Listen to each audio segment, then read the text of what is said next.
He was moved into a special unit out of the northern Nevada test range, where the nuclear weapons testing took place. And there's a helo base there. He knows where the gate is, all the details of this.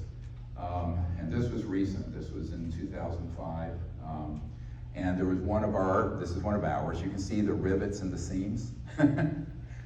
Not extraterrestrial. They don't need seams. And this are rivets. I'll tell you how they're manufactured later.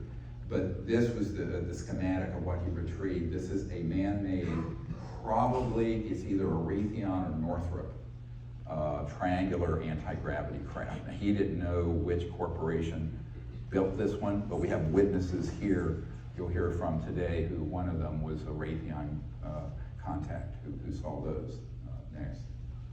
And this was later, after he did some of those initial retrievals. We have many more events like this. Each of these witnesses could be an hour. I'm just trying to run through quickly. And this was an extraterrestrial vehicle we had stunned with an electromagnetic directional weapon, and it went down on the northern range, but it did not get damaged too bad. It was stunned. And initially what happened, they came in, the Delta Force guys were in charge of the operation. He said I was a garbage man, meaning he was just a guy to be in a hazmat suit picking up pieces. He literally says that's all it was. Sometimes these lower ranking people are the ones who really get to come forward because they weren't in charge per se. And here's the drawing of the operation. The helicopter came in, unloaded the whole crew, Delta Force, and then his other folks.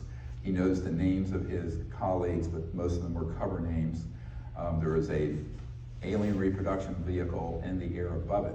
At some point, this thing started glowing and coming back alive, and this man-made ARV took off, boom, because it knew it didn't get out of there.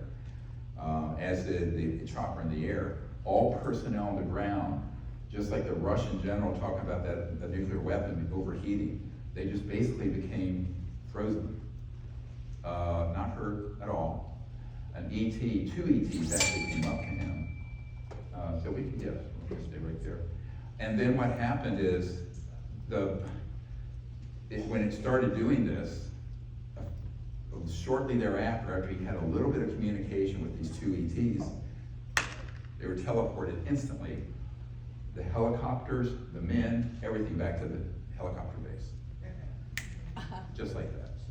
And the ETs had heard soul, but they got moved them on, and they warned him that you need to immediately stop doing this. We're not going to put up with this anymore. It was a very clear message.